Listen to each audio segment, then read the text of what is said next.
بسم اللہ الرحمن الرحیم بسم اللہ الرحمن الرحیم وفی تفسیر المیزان غیر الآیہ. آیا یہ تھی قل کل یعمل علی شاکلتہ فربکم اعلم بمن هو اہدی سبیلا. اس کے ذیل میں بات چل رہی تھی. اصل ہمارا موضوع تھا کہ جینز انسان میں کیا کردار ادا کرتے ہیں، ان جینز کا کردار کیا ہوتا ہے. اس ذیل میں آیت مجیدہ کا ذکر ہوا کہ انسان میں اللہ تعالیٰ نے کچھ جینز رکھے ہیں.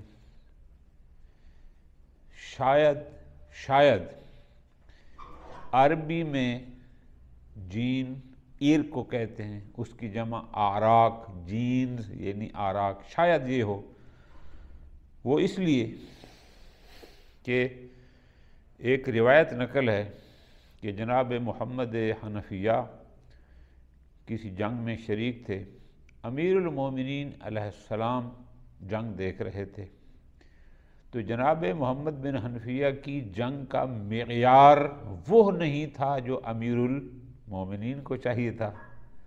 تو امام نے فرمایا فی کا ارکن من ام، کہ تیرے اندر تیری ماں کی ایرک. شاید مراد یہی ہو کہ ماں کے جینز ہیں، چونکہ انسان ماں باپ سے وہ آگے منتقل ہوتے ہیں. خوب اسی چیز کو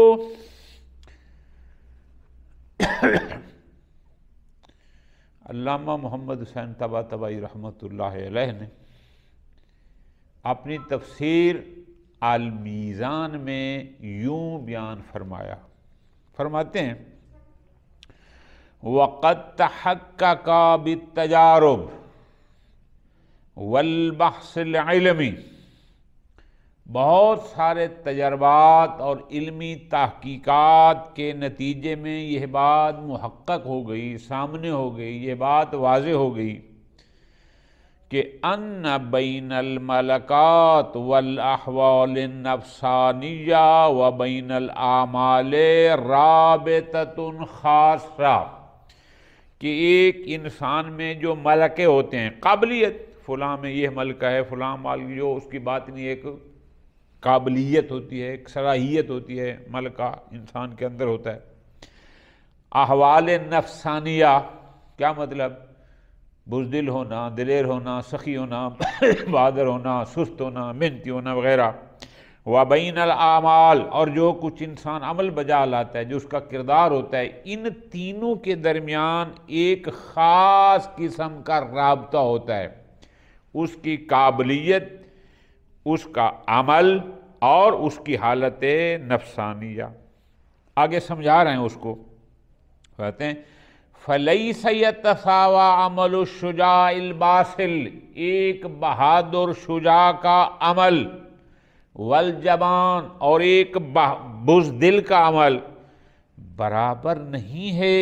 اذا حاضرا، جب یہ دونوں موجود ہوں، موقفاً حائلاً، کسی خطرناک مقام پر. مراد کیا کہ ایک جنگ کا مقام ہو یا کوئی اور خطرے کا مقام ہو، ایک بزدل بھی کھڑا ہے اور ایک شجاع و بہادر بھی کھڑا ہے، تو آیا ان دونوں کا جو عمل ہوگا وہ ایک جیسے ہوگا؟ فلیس یتساوی، قطعاً برابر نہیں ہوگا. ولا عمل الجواد الکریم والبخیل اللعیم فی موارد الانفاق، جہاں خرچ کرنے کا مقام ہے، اس مقام پر ایک سخی اور بخیل کا عمل اور کردار برابر نہیں ہے. ٹھیک. اِلیٰ ان قال، کل بھی ایک بات کی تھی. آیت اللہ سید مہدی بحر العلوم رحمۃ اللہ علیہ کا ایک واقعہ میں نے آپ کو نقل کیا تھا. وہ اس پیرے کے ساتھ بھی مربوط ہے. فرماتے ہیں وَإِلَىٰ أَنْ قَالَ، آگے یہاں تک پہنچے. فرماتے ہیں وَمَا ذَلِكَ كُلِّهِ، درست ہے کہ انسان کی اس ملک کا قابلیت اور عمل کا آپس میں ربط ہے، حالت کا ربط ہے، وہ ان جینز کی وجہ سے، اس رشت طبیعت کی وجہ سے، لیکن فَلَيْسَ يَخْرُجْ دَعْوَةُ الْمِزَاجِ الْمُنَاسِبِ مَلَكَ مِنْ مَلَقَاتِ وَعَمَلٍ مِنَ الْأَعْمَالِ مِنْ حَدِّ الْاِقْتِضَاءِ إِلَى حَدِّ الْعِلِّيَّةِ التَّامَّةِ۔ یہ کل بات کی تھی ہم نے کہ اگرچہ اس کی طبیعت کا تقاضا یہ ہے، اس کا ملکہ چاہتا ہے کہ یہ یوں ہو، اس کے جینز کا تقاضا یہ ہے کہ اس کو ایسا ہونا چاہیے، جیسے کل سید مہدی رحمت اللہ علیہ کا میں نے واقعہ سنایا، لیکن ایسا نہیں ہے۔ درست ہے کہ یہ جینز، یہ انسان کی طبیعت سرشت تقاضا کرتی ہے، لیکن ایسا بھی نہیں کہ وہ اقتضاء سے علت تامہ بن جائیں، نہ نہ نہ، علت تامہ نہیں ہے۔ دوبارہ غور کرو، اس شخص کے جو جینز ہیں ان کا تقاضا یہ ہے کہ یہ بندہ سخی ہو، لیکن یہ جینز علت تامہ نہیں ہے کہ اب وہ بخیل ہو ہی نہیں سکتا، ایسا نہیں ہے۔ اس کے جینز، اس کی طبیعت، اس کی سرشت کا تقاضا یہ ہے کہ یہ بندہ بخیل ہو، لیکن ایسا بھی نہیں کہ وہ علت تامہ ہے، وہ سخی ہو ہی نہیں سکتا، ایسا بھی نہیں ہے، اس حد تک بھی نہیں ہے کہ بحیث یخرج الفعل لمخالفت الطبع من الامکان الی الاستحالہ، کہ اس کا کوئی فعل، وہ جو اس کے جینز کا تقاضا تھا کہ اس کا وہ فعل جو اس کی طبیعت کے مخالف ہے، وہ دائرہ امکان سے دائرہ محال میں چلا جائے، ایسا نہیں ہے۔ طبیعت کا تقاضا یہ تھا کہ وہ بخیل ہو، لیکن ایسا بھی نہیں ہے کہ اس کا سخی ہونا محال ہو جائے، نہ نہ نہ، ایسا بھی نہیں ہے۔ فَالْفِعْلُ بَاقٍ عَلَىٰ اِخْتِيَارِيَّتِهِ، بلکہ وہ فعل اب بھی اس اختیاریت پر باقی ہے، یعنی کیا؟ تقاضۂ جینز یہ ہے مثلا کہ وہ بخیل ہو، لیکن پھر بھی اس کو اختیار ہے، وہ سخی بن سکتا ہے۔ تقاضا یہ ہے کہ وہ شجاع ہو، لیکن ممکن ہے کہ وہ بزدل ہو جائے، وہ ڈر جائے، ایسا ہو سکتا ہے۔ وَإِنْ كَانَ فِي بَعْضِ الْمَوَارِدِ، اگرچہ بعض مقامات پر ان جینز کے تقاضوں کے خلاف کرنا صعباً غایت الصعوبہ، انتہائی مشکل ہے۔ طبیعت کا تقاضا یہ ہے، جینز کا تقاضا یہ ہے کہ یہ بندہ بخیل ہو، لیکن اس کے باوجود بھی وہ اس کی مخالفت کر کے سخی بن جائے، ہو سکتا ہے، لیکن ممکن ہے بعض مقامات پر ہے ذرا سخت، جیسے کل سید مہدی کا واقعہ میں نے نقل کیا، جو اس شخص نے دیکھ کر کہا تھا۔ خوب، یہ صاحب تفسیر المیزان نے، اب یہ ہماری کل والی بات کی تائید ہو گئی کہ علامہ محمد حسین طباطبائی یہی فرماتے ہیں کہ انسان کی جو طبیعت ہے، جو مزاج ہے، اس کے کچھ تقاضے ہوتے ہیں، لیکن وہ تقاضے اس انداز میں نہیں ہوتے کہ وہ علت تامہ بن جائیں، کہ انسان اس کے خلاف جا ہی نہ سکے، نہیں، ایسا نہیں ہے، جا سکتا ہے۔ امام جعفر صادق علیہ السلام سے ایک حدیث ہے، کافی میں نقل ہوئی، امام نے فرمایا لو علم الناس کیف خلق اللہ تبارک و تعالی ھذا الخلق، اگر لوگ جان لیں کہ اللہ تبارک و تعالی نے اس مخلوق کو کیسے خلق فرمایا، لم یلم احد احدا، کوئی بھی کسی کو ملامت نہیں کرے گا۔ اگر اس کو پتہ چل جائے کہ اس بندے کی طبیعت کیسی ہے، اس بندے کے جینز کیسے ہیں، تو یہ بندہ اس کو ملامت نہیں کرے گا، وہی کہے گا کہ اس کے جینز کا تقاضا ہی یہی ہے کہ یہ ایسا ہونا چاہیے۔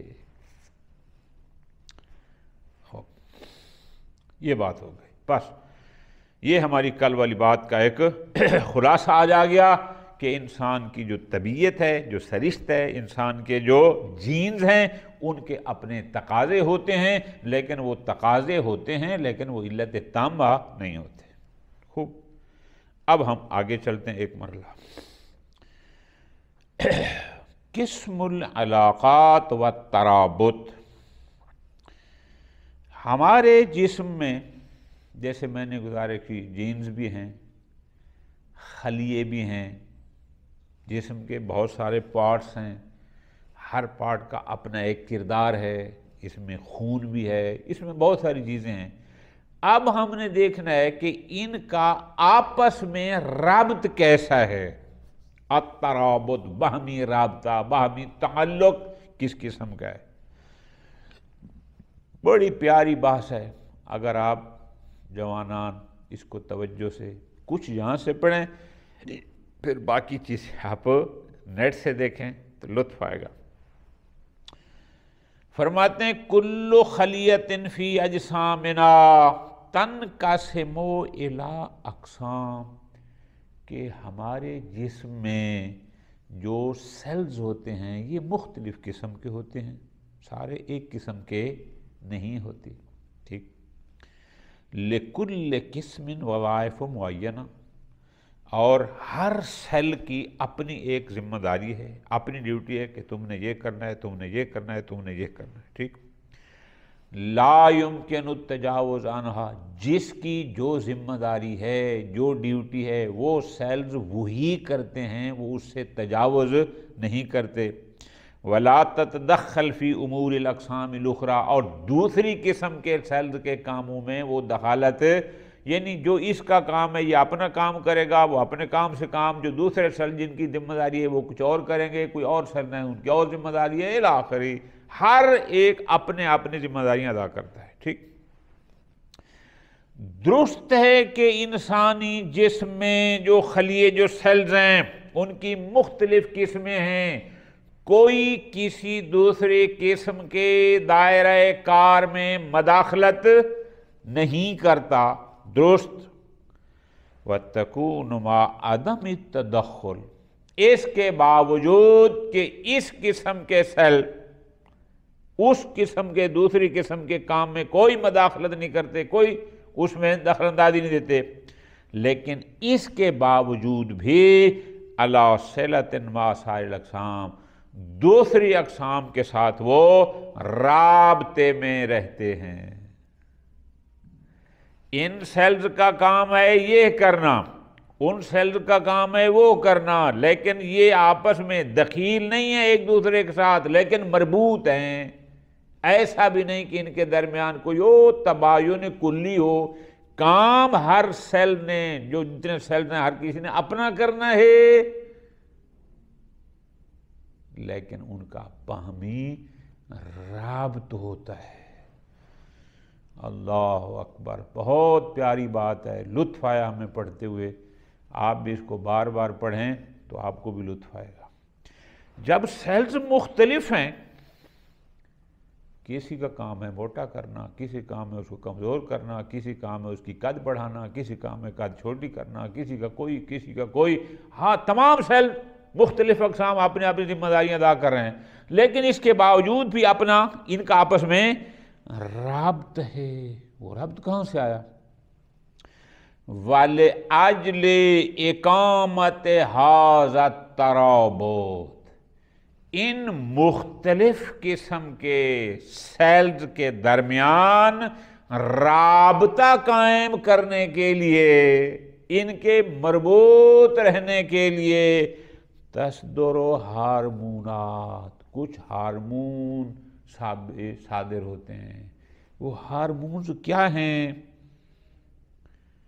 یہ اگر آپ نیٹ پر دیکھیں، ہارمون، اور اس کو اردو میں انگیزہ بھی کہتے ہیں، یہ ایک مادہ ہوتا ہے مترشح، جیسے نہیں ہوتا ہے، یعنی اس میں جو انہوں نے ذکر کیا کہ ہارمون کیا ہے، دراصل انسان، حیوان اور نباتات سمیت تمام اقسام کے حیاتی اجسام کے خلیات سے افراز ہونے والے کیمیائی مادے ہوتے ہیں جو خلیے سے نکل کر خون کے ذریعے سے سفر کرتے ہوئے تمام جسم میں پھیل جاتے ہیں اور اپنے مقام افراز یعنی اخراج سے دور دراز موجود خلیات، اعضاء اور دیگر میں انگیزہ پیدا کرنے والی داخلی غدد کے افعال کو تثبیت کرتے ہوئے کرتے ہیں۔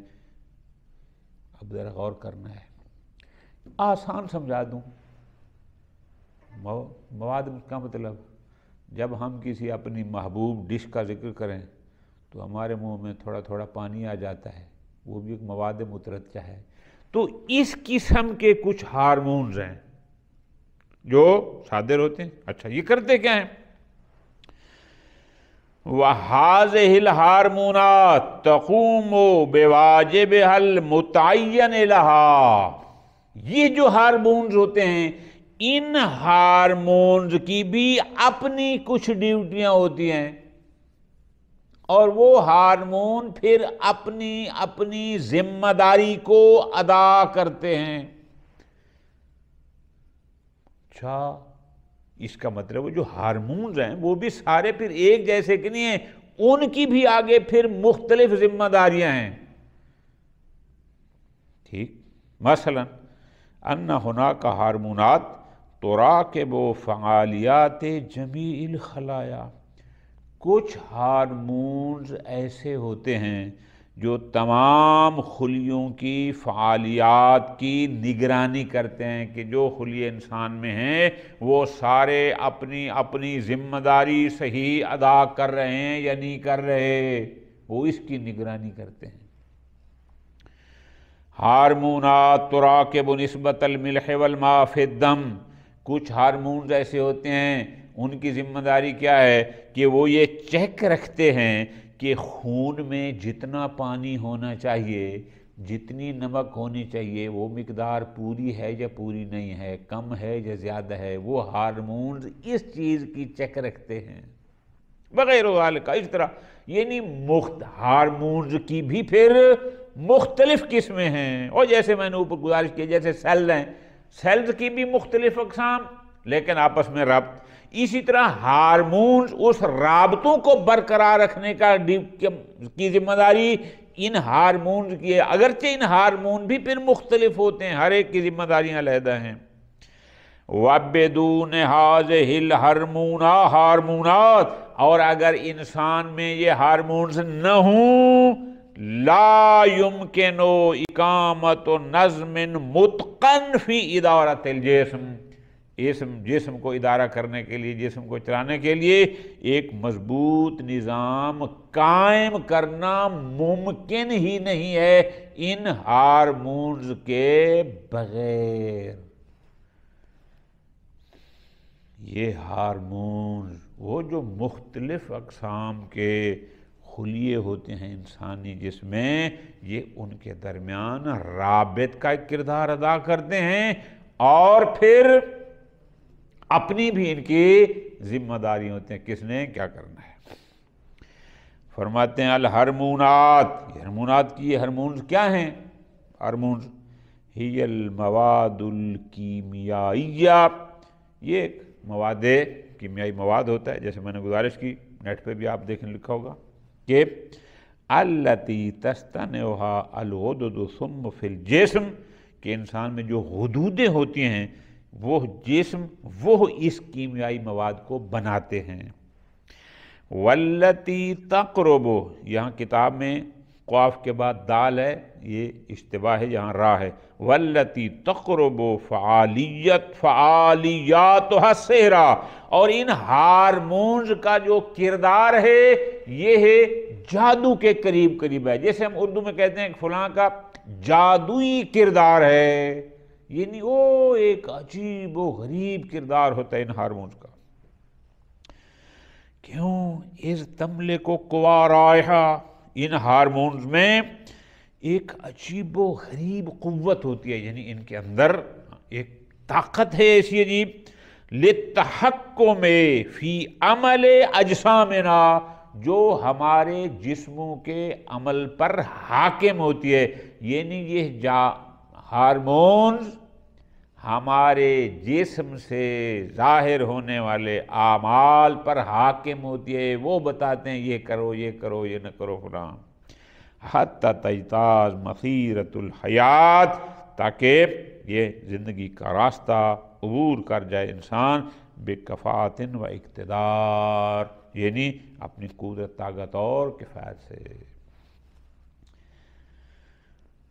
مفسر قرآن آر اللہ مقامہ یہاں ایک سطر لکھتے ہیں، اب ذرا غور کرو، وہ خلیہ جس کو 10 لاکھ مرتبہ کلک کر کے بڑا کرو تو نظر آتا ہے، پھر اس کے مرکز میں کچھ ہے، پھر اس کے بعد مختلف سیلز ہیں، پھر اس کے بعد جناب ہم نے گزشتہ وہ کتنے سارے وہ سال میں ہیں، پھر جناب آج ہارمون کی بات آئی، اور یہ سارے اپنی اپنی ڈیوٹیاں دے رہے ہیں، جس کی جو ڈیوٹی ہے وہ دوسرے میں دخیل نہیں ہے، اور پھر ان کا آپس میں ربط ہے۔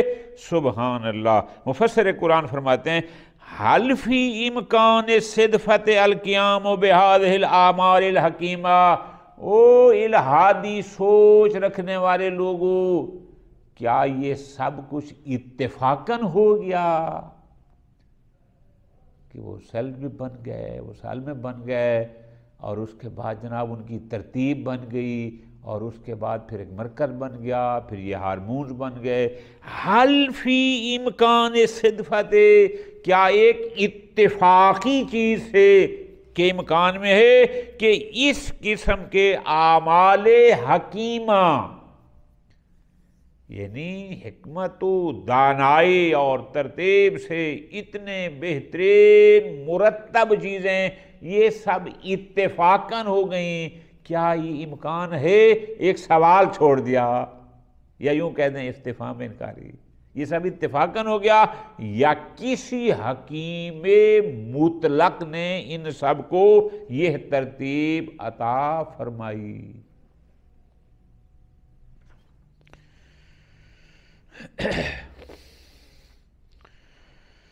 آگے ہیڈنگ دی ہے معجزۃ الخلیۃ الخلاقہ، کہ یہ جو خلیہ ہے خلاقہ، یعنی جو انسان کے خلق میں کردار ادا کرتا ہے، لوگوں نے اس پر کتابیں لکھی ہیں۔ خلیہ میں نے گزارش پہلے بھی کی تھی کہ خلیہ اتنا باریک ہوتا ہے کہ 10 لاکھ مرتبہ کلک کرو بڑا کرنے کے لیے تو یہ نظر آتا ہے۔ بہت پیاری بات ہے، اگر آپ سمجھ جائیں اور ہم بھی سمجھ سکیں تو لطف آئے گا۔ وہ یہ ہے کہ ان الخلیہ تنقسم الی قسمین، کہ انسان میں جو خلیہ ہوتا ہے اس کی 2 قسمیں ہیں، خلیہ جسمیہ اور خلیہ جنسیہ۔ خلیہ جسمیہ اور خلیہ جنسیہ، لفظوں کو یاد رکھنا ہے۔ الخلیۃ الجسمیہ خلیۃ کاملہ، جو خلیہ جسمیہ ہے یہ ایک کامل خلیہ ہوتا ہے۔ اچھا، توجد فی مرکزہا، کہ جس کے مرکز میں 46 کروموزوم پائے جاتے ہیں۔ کروموزوم اے صبغن، عربی میں صبغین، صبغ کہتے ہیں۔ اچھا، یہ کروموزوم کیا ہے وہ میں گزارش کرتا ہوں۔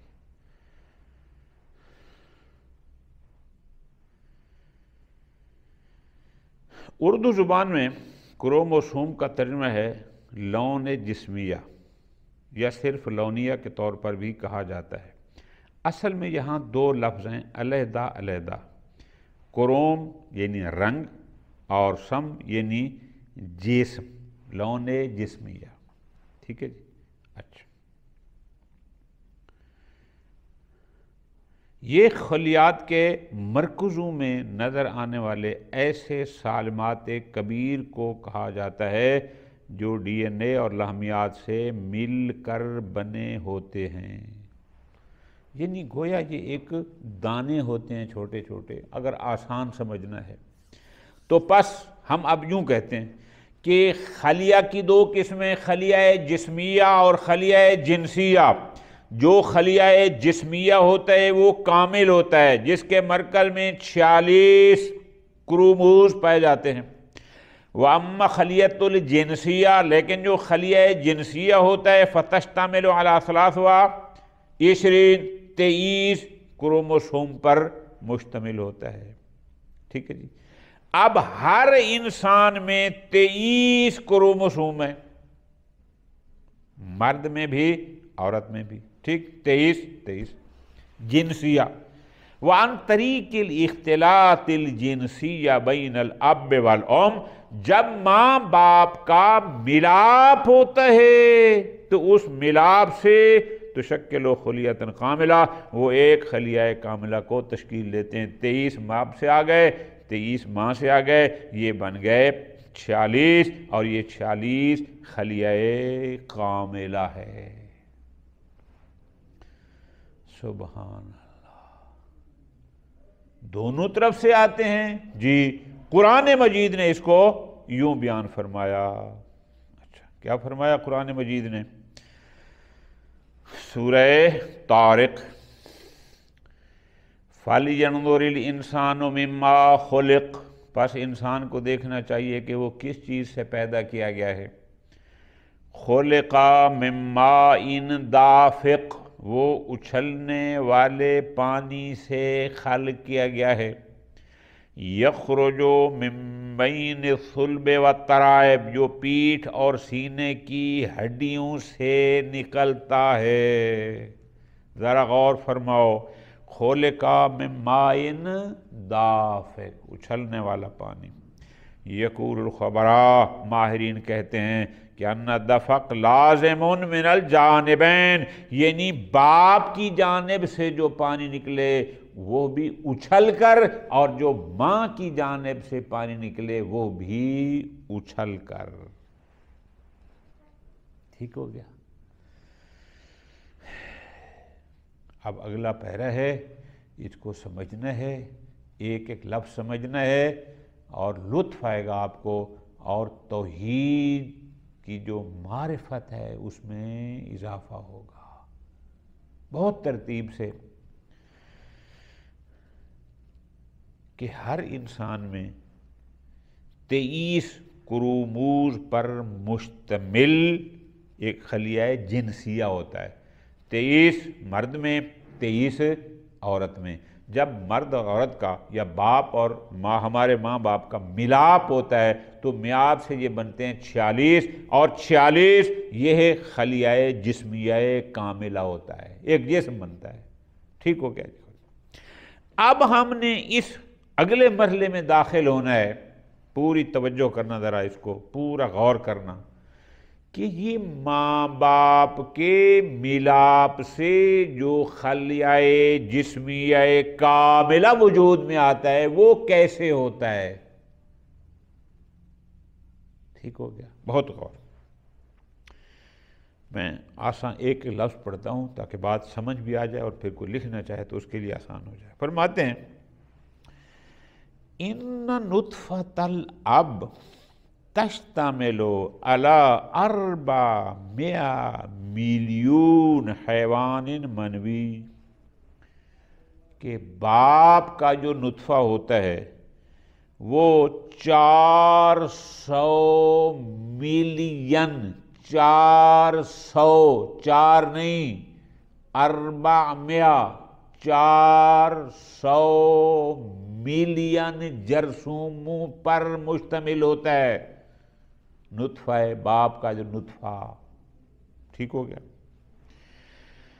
وَيَصِلُ مِن بَيْنِهَا 500 حیوان فقط إِلَى الْمَكَانِ، ان 400 ملین جرثوموں میں سے فقط 500 جرثومیں اس جگہ پہنچتے ہیں کہ الذی ینتظر فیہ بویضۃ جہاں ماں کا تخم ان کا انتظار کر رہا ہوتا ہے۔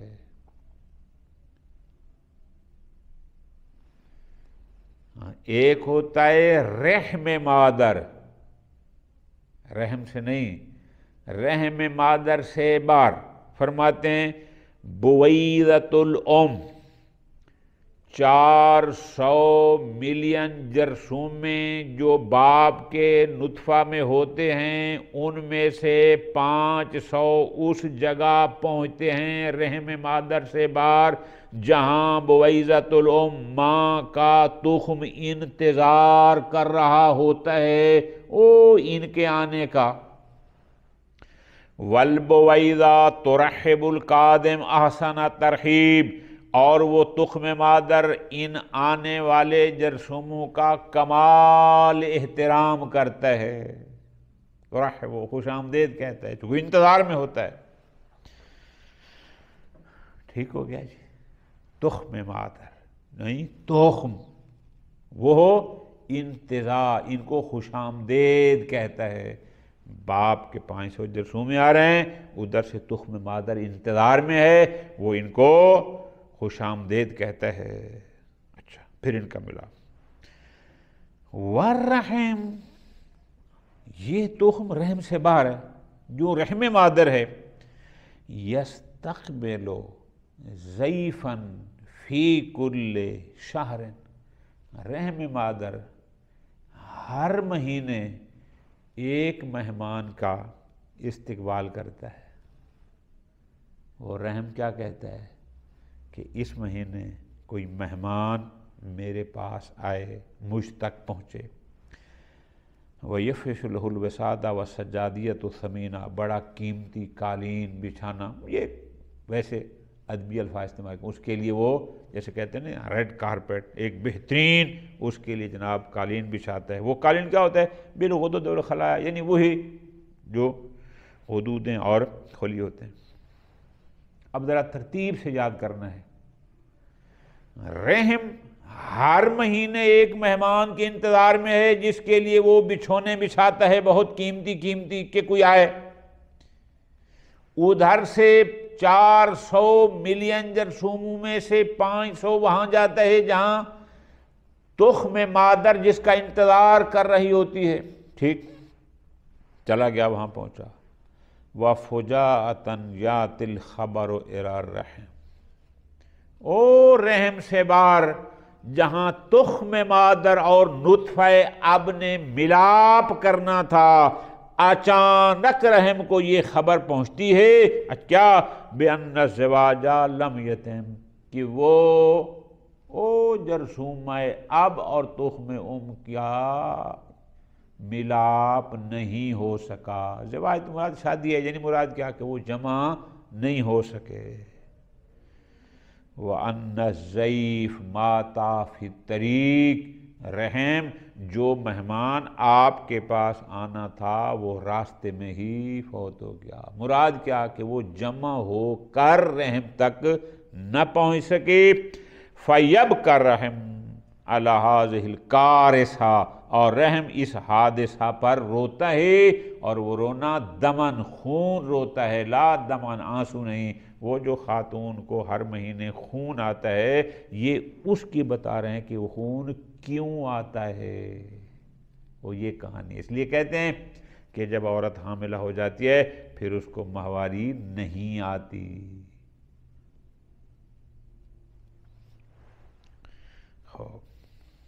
اچھا، یہ تو ہو گیا کہ جب اس وقت نہ پہنچا خون۔ وَيَنْجَحُ حَيْوَانٌ وَاحِدٌ لِلدُّخُولِ فِي الْبُوَيْضَةِ، لیکن یاد رکھنا وہ جو 500 جرثومے چلے تھے، اگر ان کا امتزاج وہ مل گئے اس تخم ماں سے، ٹھیک ہو گیا۔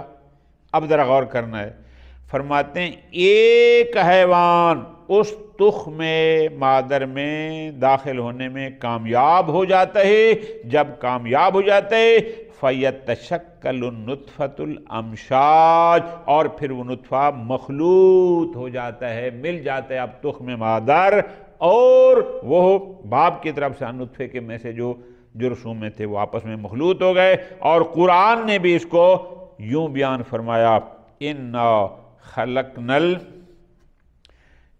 خَلَقْنَا الْإِنسَانَ مِن نُطْفَةٍ أَمْشَاجٍ نَبْتَلِيهِ فَجَعَلْنَاهُ سَمِيعًا بَصِيرًا۔ سورہ انسان آیت نمبر 2۔ ہم نے انسان کو ایک مخلوط نطفے سے پیدا کیا کہ اسے آزمائیں، پس ہم نے اسے سننے والا دیکھنے والا بنایا۔ ٹھیک ہو گیا جی۔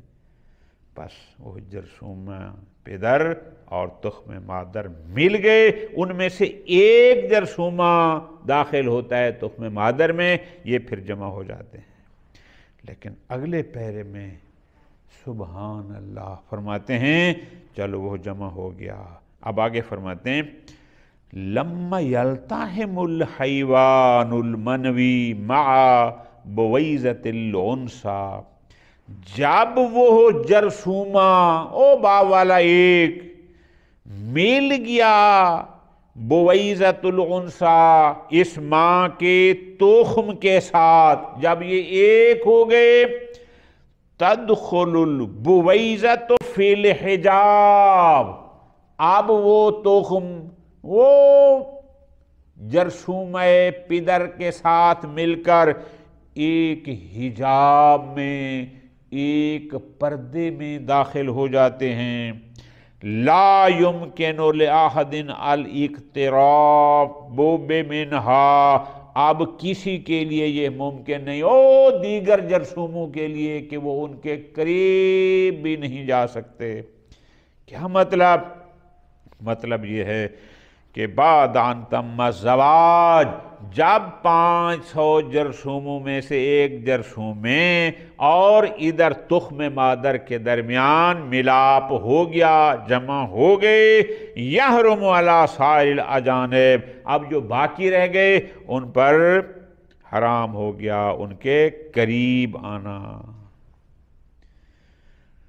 سبحان اللہ۔ ھذا درس رائع وحکم تکوینی من اللہ تعالی للنساء، اللہ تبارک و تعالیٰ کی طرف سے خواتین کے لیے یہ حکم تکوینی ہے اور ایک عجیب درس ہے۔ عصمت الانثیٰ، مؤنث کی عصمت جو عورت کی عنوان کرا دیا، کیا تھا کہ جو ہی ایک جرثومہ تخم مادر کے ساتھ مل کر حجاب میں چلا گیا، اب دیگر جرثوموں کے لیے وہاں داخل ہونا حرام۔ بس ایک جرثومہ اور ادھر تخم مادر، اب یہ دو جمع ہو گئے، اس سے خلیہ جسمیہ کامل ہو گیا۔ یہ ترتیب اس انداز میں، کیا یہ سب کچھ اتفاقاً ہو گیا یا کسی قادر کی قدرت کا کرشمہ ہے؟ صلی اللہ علیہ محمد وآلہ محمد۔